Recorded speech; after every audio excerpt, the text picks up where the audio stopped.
Informasi pertama dari Kota Palembang. Seorang ibu muda berinisial YR 26 tahun melahirkan bayi kembar siam di RSMH Palembang. Bayi kembar yang dilahirkan ini memiliki kelainan, yakni memiliki dua kepala namun hanya satu tubuh sehingga harus menjalani perawatan intensif. Humas RSMH Palembang Suhaimi mengatakan kondisi bayi dan ibu sekarang dalam keadaan baik.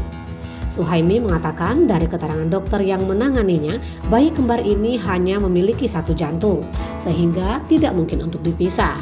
Suhaimi mengaku belum tahu tindakan selanjutnya karena bayi masih dalam perawatan dokter.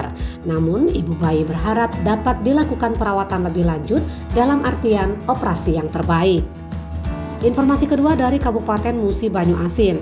Jajaran Polsek Bayung Lincir menggagalkan peredaran daun setan yang terjaring dalam razia di Jalan Lintas Timur, tepatnya di depan Polsek Bayung Lincir pada Sabtu 8 Januari sekitar pukul setengah 10 malam. 3 tersangka yang membawa barang bukti seberat 100 kg tersebut berhasil diamankan. Kapolda Sumatera Selatan Irjen Pol Tony Harmanto didampingi Kapolres Muba AKBP Alamsyah Pelupesi saat memimpin press release di Mapolres Muba Kamis 13 Januari mengatakan daun setan tersebut diangkut menggunakan mobil Daihatsu Xenia dengan nomor polisi BM 1934LT. Saat dilakukan penggeledahan di mobil ditemukan 4 karung yang berisikan 100 bungkus berwarna coklat berisi ganja.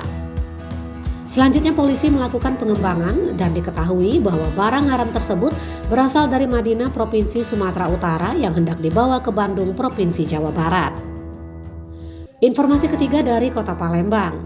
Duel maut di Jalan Ahmad Yani, Lorong Karet, Kelurahan 8 Ulu, Kecamatan Cakabaring, Palembang, antara tersangka M. Rido Yoda Dayona dan korban M. Husni yang terjadi pada 3 Desember lalu akhirnya menemui titik terang. Motif dibalik duel yang merenggut nyawa M. Husni tersebut ternyata disebabkan karena masalah hutang. Saat itu tersangka bertemu korban dan menanyakan uang Rp500.000 yang dipinjam korban. Kemudian terjadi cekcok mulut hingga terjadi duel yang mengakibatkan Husni meregang nyawa akibat mengalami luka bacok.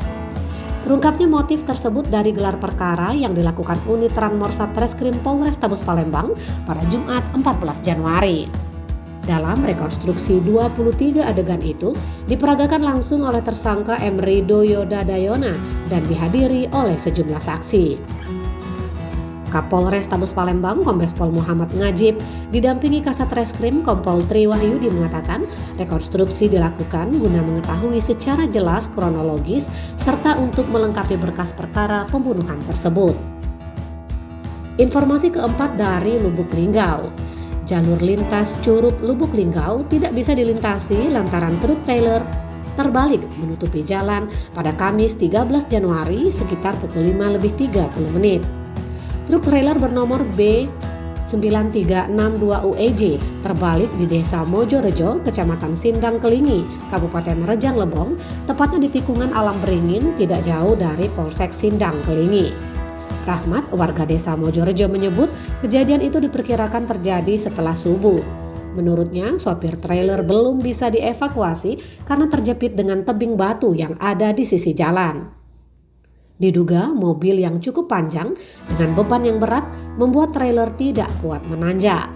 Penyebabnya karena selain tingginya tanjakan juga tikungan yang tajam sehingga menyulitkan sopir untuk mengendalikan kendaraannya.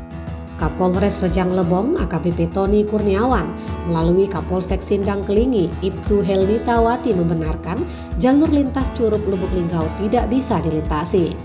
Evakuasi mobil trailer itu sendiri membutuhkan waktu yang lama dengan bantuan alat berat atau derek karena kondisi badan mobil melintang di badan jalan hingga bagian belakang mobil mengarah ke jurang. Arus lalu lintas kembali normal selepas maghrib.